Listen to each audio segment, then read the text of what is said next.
Meus pais usaram o dinheiro do meu fundo da faculdade de medicina. Parte 3. Minha irmã apagou a postagem dela no Facebook depois de receber muita crítica nos comentários. Mas screenshots já tinham sido tirados e espalhados. Alguns parentes estão furiosos com ela por finalmente admitir de onde veio o dinheiro do casamento.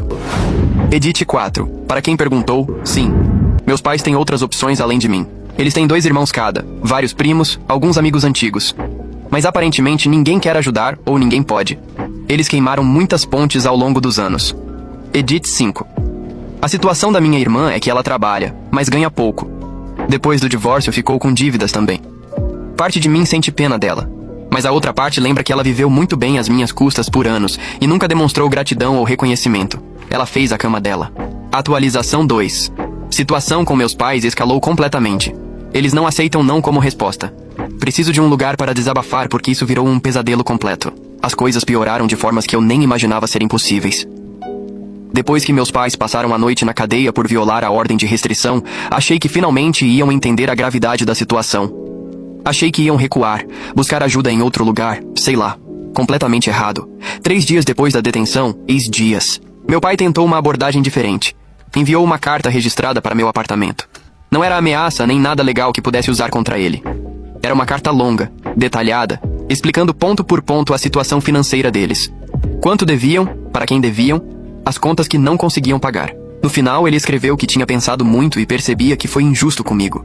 Que lamentava profundamente as escolhas que fizeram, que se pudesse voltar atrás faria diferente. E então pedia, implorava mesmo, por ajuda financeira temporária até eles se estabilizarem. Fiquei olhando para aquela carta por horas. Era a primeira vez que meu pai admitia algum erro. Não era um pedido completo de desculpas, não reconhecia totalmente o estrago que fizeram, mas era algo. Mostrei para minha terapeuta na sessão seguinte. Ela me fez perguntas sobre o que eu sentia lendo aquilo. Disse que sentia raiva, tristeza e, estranhamente, um pouco de esperança. Esperança de que talvez pudéssemos ter algum tipo de relação eventualmente, mesmo que nunca voltasse a ser como antes. Mas aí ela me fez a pergunta crucial. Perguntou se eu acreditava que eles realmente mudaram ou se estavam apenas desesperados. E eu sabia a resposta. Estavam desesperados. Se tivessem dinheiro, se minha irmã não os tivesse abandonado, eles nunca teriam me procurado. Não respondi a carta. Uma semana depois, minha mãe conseguiu meu endereço de e-mail pessoal. Não sei como, bloqueei ela em tudo. Mandou uma série de e-mails começando suave e ficando progressivamente mais histéricos. Os primeiros eram parecidos com a carta do meu pai, pedindo desculpas parciais e implorando ajuda. Os últimos eram completamente diferentes. Ela me acusava de crueldade, dizia que eu estava usando minha posição financeira para torturá-los, que estava gostando de vê-los sofrer. Disse que contou para todo mundo da igreja sobre meu comportamento e que estavam todos rezando pela minha alma, a igreja. Isso abriu um novo fronte de ataque. Meus pais sempre foram religiosos, frequentavam a mesma igreja há décadas. Aparentemente contaram para o pastor e para várias pessoas da congregação sobre a situação deles, obviamente omitindo partes cruciais da história. Comecei a receber mensagens de números desconhecidos, membros da igreja que nunca conheci, me citando versículos bíblicos sobre honrar pai e mãe, sobre perdão, sobre ajudar quem precisa. Uma senhora idosa me mandou uma mensagem de voz de 5 minutos chorando, implorando que reconsiderasse e ajudasse meus pobres pais. Bloqueei todos. Troquei meu número de telefone pessoal. Foi um saco porque tive que avisar todos os meus amigos e colegas. Mas era necessário. Minha irmã fez outra aparição dramática. Dessa vez, conseguiu meu novo número através de um primo, e me ligou de madrugada, completamente embriagada. Chorou ao telefone por quase 1 hora, dizendo que tudo era culpa dela, que destruiu a família, que não conseguia dormir à noite pensando no que aconteceu. Mas quando perguntei se ela estava disposta a vender alguma coisa que tinha ganhado no casamento para ajudar nossos pais, ficou em silêncio. Quando perguntei se ela tinha devolvido a aliança cara ou qualquer das joias caras que ganhou, ela desconversou. Quando sugeri que ela pegasse um segundo emprego para mandar dinheiro para eles, ela começou a gritar que eu não entendia a situação dela. Desliguei. Bloqueei o número de novo. No trabalho, as coisas ficaram tensas de uma forma diferente. Uma enfermeira que trabalha comigo há anos me parou no corredor. Disse que tinha visto a postagem da minha mãe no Facebook antes de eu fechar tudo. Disse que entendia meu lado, mas que também entendia o desespero deles. Então me perguntou se eu não conseguia encontrar um meio termo. Expliquei pra ela pacientemente que meio termo com pessoas assim não funciona. Se eu der 3 mil, vão querer 5. Se eu pagar o aluguel deste mês, vão esperar que pague o próximo. Nunca vai acabar.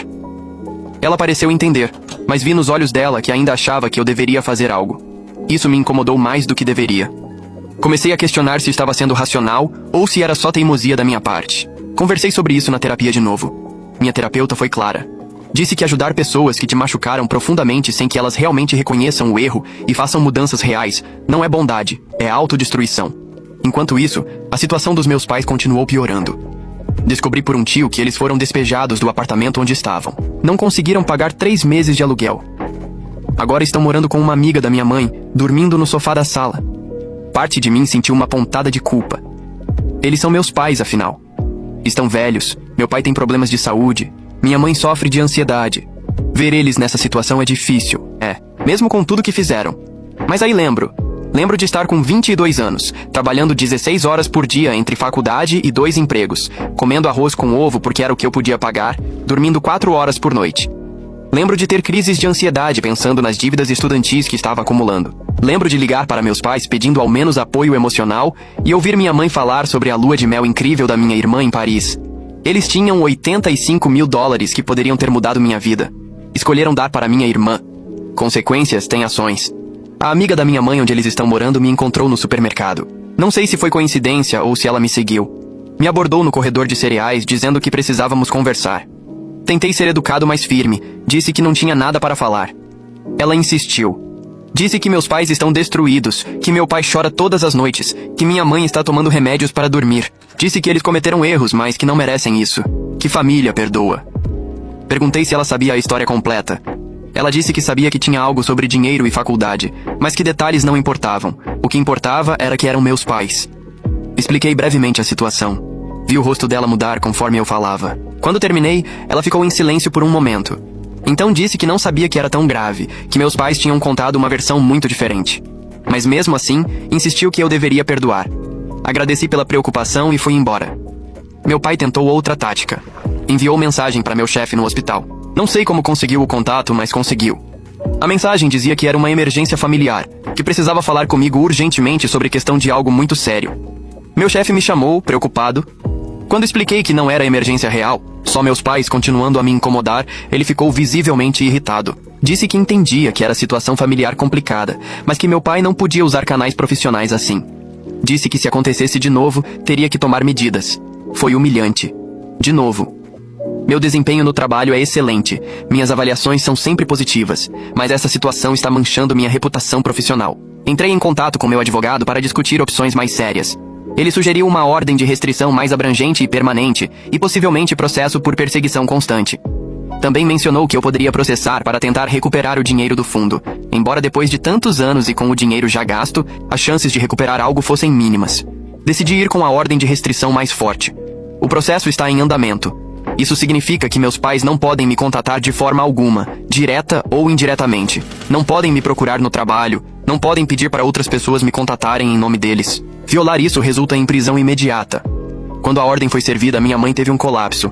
Sei disso porque minha tia me ligou, furiosa. Disse que minha mãe teve que ser levada ao hospital, que estava hiperventilando, que os médicos tiveram que sedá-la. Disse que eu estava acabando com a minha própria mãe. Desliguei. Bloqueei minha tia também. Não dormi naquela noite. Fiquei pensando se realmente estava fazendo a coisa certa. Se estava sendo cruel. Se devia apenas dar o dinheiro e acabar com tudo isso. Mas toda vez que considerava seriamente, lembrava que eles nunca pediram desculpas de verdade. Nunca reconheceram completamente o erro. Só estavam desesperados. Minha irmã fez outra postagem nas redes sociais. Dessa vez, ela criou um perfil novo porque eu tinha bloqueado o antigo.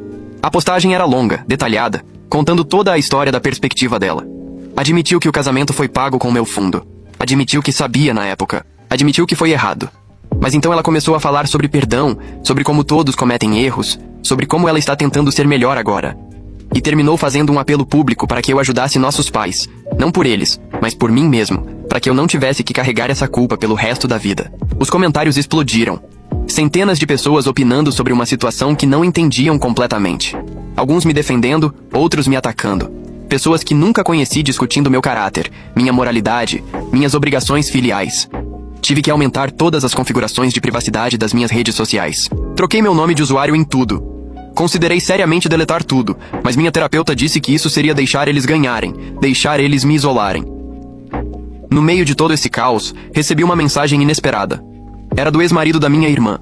Ele disse que tinha visto a postagem dela e queria me contar o outro lado da história do casamento deles. Aparentemente, Curta, comente, siga e compartilhe o perfil para a próxima parte.